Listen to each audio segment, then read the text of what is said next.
Hello, this is Cho of the Shiny Colors Discord. Welcome to another episode of the Shiny Review. Today we only have two cards to talk about, a new Produce SSR for Nichika and Produce SR for Tanka. Remember that Nichika is a permanent SSR, meaning that you'll be able to get her in the future, or if you start late, you also have the ability to reroll for her. Let's go ahead and get things started. Starting of course with Nichika.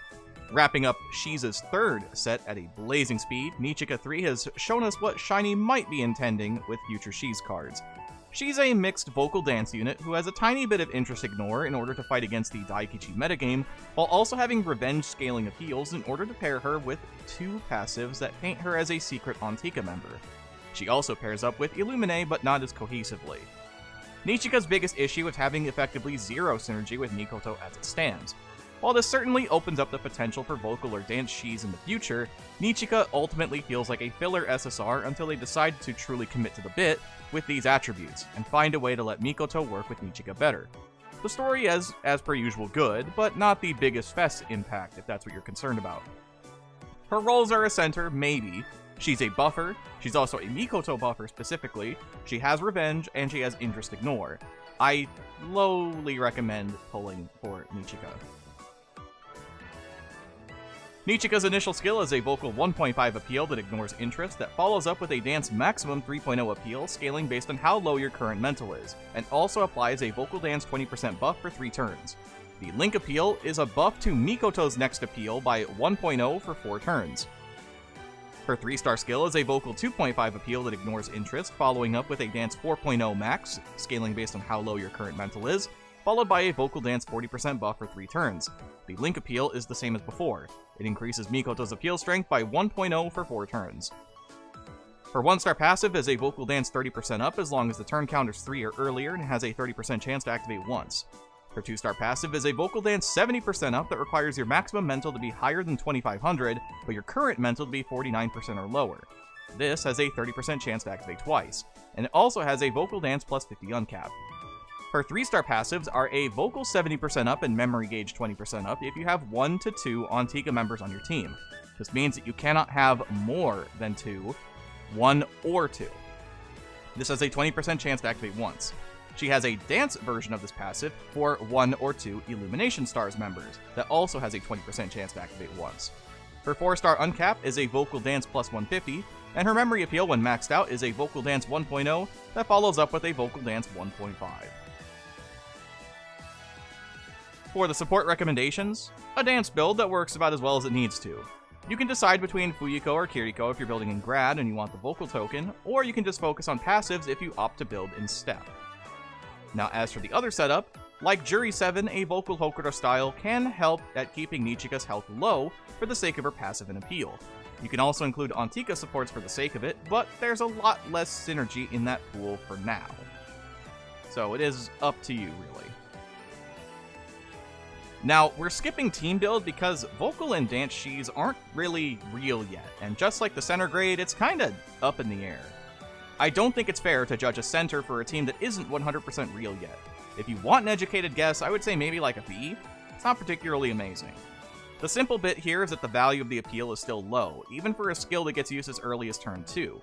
In theory, a future Mikoto can amplify the effects of the appeal to make it more impactful, but I'm uncertain for the future of dual stat Shiz, especially for something not visual, especially when we get another limited Nichika that is vocal or dance, as they will most likely kick this card off of the running real quick. As a unit, I'd say she's like a B+. The biggest issue that Nichika has going for her, outside of being a permanent in the year 2022, is that she can't quite commit to the bit of being an Antika card. While having interest ignore on the first half of her appeal is cute, it's not really enough to hit through Daikichi, especially since the second hit doesn't have interest ignore, which makes it a bit of a pain. Her passives are decently strong, but lack in usage count, which can hurt. Time will tell if she gets any better later. And next is Tanka. This round's event SR is Tanka, the logical follow-up to Idol Tanka from years ago at this point. She's a mixed vocal visual unit that has a hilariously low amount of healing, a subpar memory appeal, and hits on the average with her appeals. I don't think there's any particular merit of using this Tanka for much of anything outside of unlocking the costume to use with other Tanka cards. Her memory appeal is like bordering on okay enough sorta, but she definitely won't be putting up ridiculous numbers. Her roles are just a healer, and you might as well farm for Tanka while she's here. Tanka's initial skill is a visual 2.5 appeal that heals you for 3% of your mental, and links into a visual 1.5. The max version of this skill is a vocal 3.0 appeal that heals you by 5% of your mental, and links into a vocal 1.5 appeal. Her 1-star passive is a visual 12% up if your mental is 75% or higher, and has a 40% chance to activate once. Her 2-star passive, more of the usual, a vocal 24% up if the turn count is 3 or earlier, and has a 40% chance to activate once. She has a vocal visual combined plus 50 uncap at 3 stars, and her memory appeal when maxed out is a vocal visual 30% up for 3 turns that links into a vocal visual 1.5 appeal. Jumping all the way to the end here, as a center, she gets a C. It's not crazy strong, but at least it has some form of finishing touch. Dual stat memory appeals are always a mixed bag, so understand that it may come off weak if you aren't able to balance your vocal and visual as you build. That seemed familiar. As a unit, C-. She has similar scores to the last event Mono, since the appeals by damage are identical. The difference is that Mono's passive was more interesting than a virtually nothing heal. At least Mono increasing your passive activation chance had some sort of interesting rogue application. Healing yourself for 3% is, not good. And neither is 5% either. Again, just treat this as a costume unlock and go from there. So that's why there's no builds, no supports for it. I just don't think that you're really going to be building around this card, if we're being honest. Now, that'll do it for the video today. Thank you so much, as always, for watching. If you enjoyed the video, feel free to let me know, like the video, and all that other good YouTube stuff. Next time we'll be talking about whatever banner comes next. I don't know for certain if I'll be able to record the opening for it or not. I am going to be out of town for the weekend, and I don't recall if I will be back in time for the update, so we'll see.